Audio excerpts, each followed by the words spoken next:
Olá, e hoje é o quarto vídeo da quarentena com a Vivi.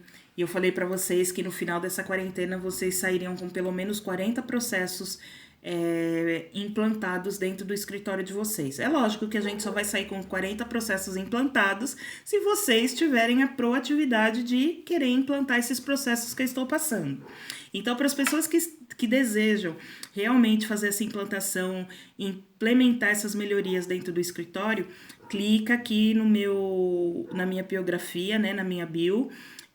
Tem um link, esse link inicialmente ele é de WhatsApp, mas ele vai ser migrado para o Telegram, porque no Telegram eu não perco, ninguém perde conteúdo, independente do momento que entrar no grupo, vai ter acesso de maneira integral ao conteúdo já compartilhado dentro da comunidade. Hoje eu vim falar para vocês de plano de negócios. Primeira aula eu falei para vocês de contratos, a segunda eu falei de custo e a terceira eu falei de processos, porque esses itens são fundamentais quando você pensa em montar o seu plano de negócio. Quando você já tem uma noção de custo, né, quanto custa o seu serviço, depois para você adequá-lo ao seu modelo, fica muito mais fácil. E quando a gente fala de modelo de negócio de uma maneira simplificada para pessoas que nunca tiveram contato com isso, o modelo de negócio é um resumo do que a gente teria aí num plano de negócio. O plano de negócio ele é mais extenso, ele envolve um estudo melhor, um estudo mais aprofundado, mas eu acho que para quem está começando, para quem ainda não teve contato, o modelo de negócio ele ajuda perfeitamente. Esse modelo de negócio, a gente divide ele em 9 partes. E dessas 9 partes, a gente tem 4 nichos. O nicho de como eu vou fornecer, o que eu vou fornecer, para quem eu vou fornecer e quanto isso vai me custar. Então, se a gente conseguir responder esses 9 itens, a gente já consegue ter aí um raio-x do que é a nossa empresa, para quem ela vai funcionar, quem que eu vou atender, quem são meus parceiros, quanto vai me custar, o que eu vou precisar. A gente consegue sim responder isso e ter um norte quando o assunto é criação de empresa, criação de uma fonte de renda, né? Porque a empresa nada mais é do que uma fonte de renda através de trocas de benefícios. Você fornece o seu conhecimento e você é remunerado por esse conhecimento. Então vamos lá. Se você não tiver um mapinha como esse, eu recomendo que você tenha uma folha de sulfite. Divide a parte da frente em 2 e a parte do fundo, né, o verso da folha também em 2. Trabalhando no primeiro quadrante, divide em 3 partes. Essas 3 partes, no primeiro quadrante, a gente vai falar parceria-chave. Quem são os seus parceiros-chaves? Quem são os seus fornecedores? Quem são os seus prestadores? Quem são os seus colegas de profissão que possam te dar apoio? Por exemplo, eu sou engenheira, mas eu não sou engenheira calculista. Então, quem é o meu calculista de apoio? Eu tenho que ter ali nos meus parceiros-chaves. Por quê? Quando chega a demanda de cálculo estrutural, dependendo do serviço, eu mesmo vou lá, calculo e eu mesmo lá resolvo. Mas se vem uma demanda muito maior, por que eu vou me arriscar a fazer algo que não é a minha rotina, né? Quando eu falo demanda maior, é um prédio, por exemplo. Por que eu vou me arriscar fazer a demanda de um serviço que não é minha rotina, que vai fazer eu parar pelo menos o dobro das horas comuns de trabalho que eu tenho, para buscar as minhas referências, buscar a fonte, ficar pesquisando norma, ficar pesquisando para chegar num resultado que o calculista consegue me entregar na metade do tempo. Então, a gente precisa ter essa inteligência também de saber o que é benéfico para o escritório e o que não é. Eu estou sem nenhuma demanda em cálculo estrutural. É outra história. Mas no meu dia a dia, falar que essa demanda de cálculo estrutural é o meu carro-chefe, não é, porque não é o carro-chefe da empresa.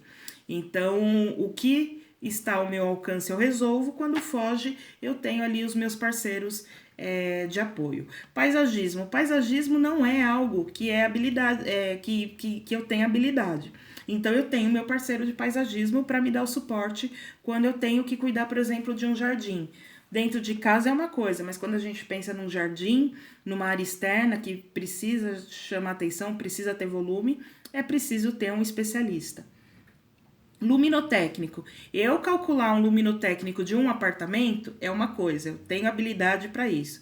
Mas eu calcular o luminotécnico de uma universidade ou de um empreendimento aí industrial que tem aí um volume muito maior, eu tenho que ter os meus parceiros. Então, para tudo isso servem as nossas parcerias, os nossos marceneiros, os nossos azulejistas especialistas, os aplicadores de pedras especiais, enfim, fica tudo definido nos meus parceiros chaves.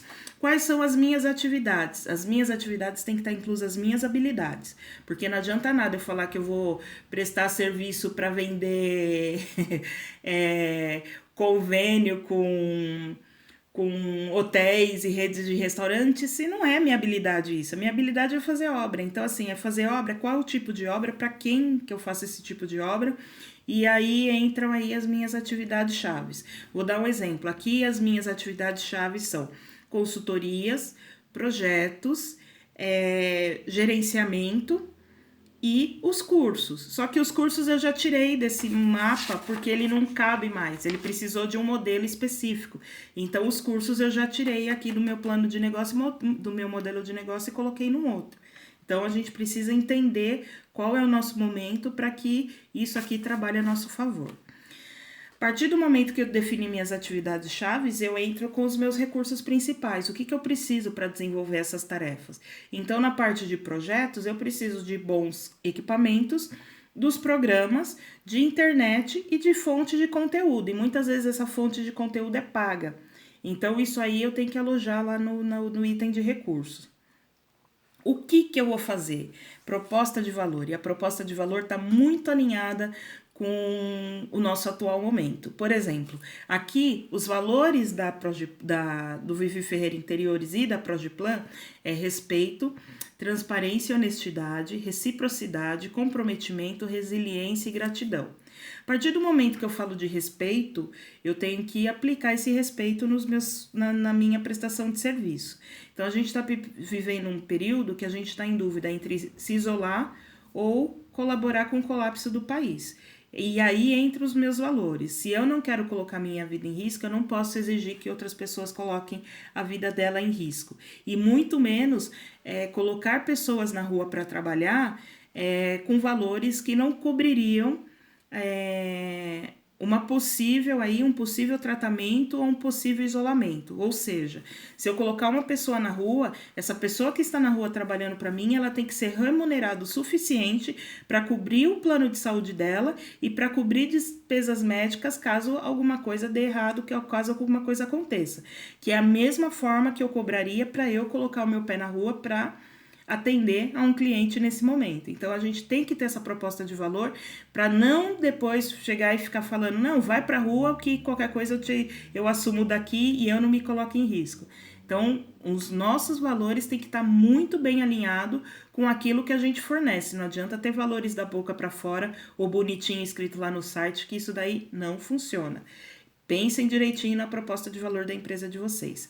Para quem que vocês vão vender? Esse aí virou a folha, estamos lá no primeiro quadrante, vamos dividir em 3 e vamos falar de para quem que eu vou vender. Quem são os meus clientes, né? E o que eu vou fornecer para eles nesse primeiro atendimento? Como vai ser o meu relacionamento com eles? Depois eu vou perguntar qual é o segmento, onde eles frequentam, o que eles gostam, qual a faixa etária, o que tem de diferencial nessa faixa que eu estou determinando de meu público-alvo. E quais canais eu vou utilizar para chegar até eles, né? Site, revista, mensagens, WhatsApp, indicações, enfim, a partir dos canais que a gente vai chegar nesse cliente aí que está dentro do segmento que a gente determinou. E quanto tudo isso vai custar? Qual é a estrutura de custo? Quanto que eu preciso, quanto que eu vou ter de custo mensalmente para cumprir essa minha meta, esse meu plano de ter essa empresa aberta. E quais serão minhas fontes de renda? De onde vai vir a renda para alimentar esse meu negócio? Eu acho que para a gente começar a pensar no modelo de negócio, esses são os pontos principais. Então, eu convido vocês a desenvolver o plano de vocês e me encontrar lá no nosso grupo que eu divulguei para a gente discutir um pouquinho mais e para acompanhar os próximos conteúdos. Até o próximo